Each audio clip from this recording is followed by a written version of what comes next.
გაზრდილი ვიზიტორთა ნაკადი და ახალი სტრატეგია გონიო ოფსაროსის არქეოლოგიურ-არქიტექტურულ მუზეუმ-ნაკრძალი იანვრიდან სექტემბრის ჩათვლით 47435-მა ვიზიტორმა ნახა. სტატისტიკას აჭარის კულტურული მემკვიდრეობის დაცვის სააგენტო აქვეყნებს. გონიო აფსაროსის არქეოლოგიურ-არქიტექტურული მუზეუმ-ნაკრძალი იანვრიდან სექტემბრის ჩათვლით 47435-მა ვიზიტორმა ნახა. შარშანდელი მონაცემებით მათი რაოდენობა 37500 იყო. სტატისტიკას აჭარის კულტურული მემკვიდრეობის დაცვის სააგენტო აქვეყნებს და დამთვალიერებელთა რაოდენობის ზრდის მიზეზებზე საუბრობს. დაინტერესება არის უფრო მეტი. ჩვენც ვცდილობთ რამენაირად გონიოს მუზეუმი გავხადოთ უფრო ხალხისთვის ურებადი და უფრო ხელმისაწვდომი ყველანაირად. ახალი გაკეთდა იქა, რომ ხალხის დაინტერესება მეტია. მე არის რომ ერთ-ერთი ყველაზე კარგად შენახული ციხესიმაგრეა. აჭარის კულტურული მემკვიდრეობის სააგენტო მუზეუმებში დამთვალიერებელთა მოსაზიდად კონკრეტულ სტრატეგიაზე მუშაობს. იგეგმება მუზეუმში ექსპონატების სიტუაციური განთავსება.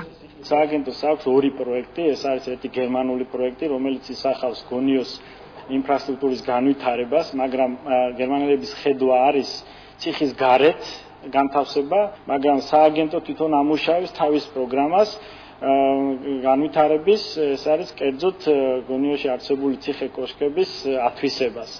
Ek uბრალოდ გვინდა გავაცოცხლოთ ის სამყარო, რაც იყო გონიოში, ფაქტიურად ეს რომაული სამყარო, ბიზანტიური სამყარო, ქართული სამყარო. მუზეუმების განყოფილების უფროსი ლაშა ასლანიშვილი განმარტავს, რომ შედეგი კომპლექსური მუშაობის დამსახურებაა, თუმცა აქვე აღნიშნავს, რომ ვიზიტორთა გაზრდილი რაოდენობა მეტწილად ტურისტული სააგენტოების შუამავლობამ განაპირობა. შთაბეჭდილებების ქვეშ ვარ, აქ პირველად ვიმყოფები. ბელორუსიიდან ჩამოვედით. აქაურობის შესახებ ჩემი მეგობრებისგან გავიგე, რომელიც კავკასიურ ტურისტულ სააგენტოში მუშაობს. გარდა აჭარის რეგიონისა, საქართველოს სხვა მხარეებიც ვნახე.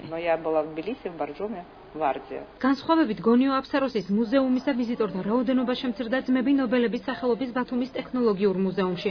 ამას ადმინისტრაცია ადგილმდებარეობითა და ექსპოზიციის სპეციფიკით ხსნის. ტერიტორიულად მართლაც ჩვენი მუზეუმი ქალაქ გარეთაა და ამის დამიხედვით დაინტერესება ისევ და ისევ ადგილობრივ მოსახლეობაში ძალიან მცირეა, იმიტომ რომ ბევრი მოდიან და ესე გვეუბნებიან, რომ მისამართს ვერ ადგენენ. აჭარის კულტურული მემკვიდრეობის დაცვის სააგენტო ძმები ნობელების სახელობის მუზეუმის პოპულარიზაციისთვის ბროშურების დამზადებას, ინტერნეტ სივრცეში ინფორმაციის განთავსებას და მის უფრო ფართომასშტაბიან რეკლამირებას გეგმავს.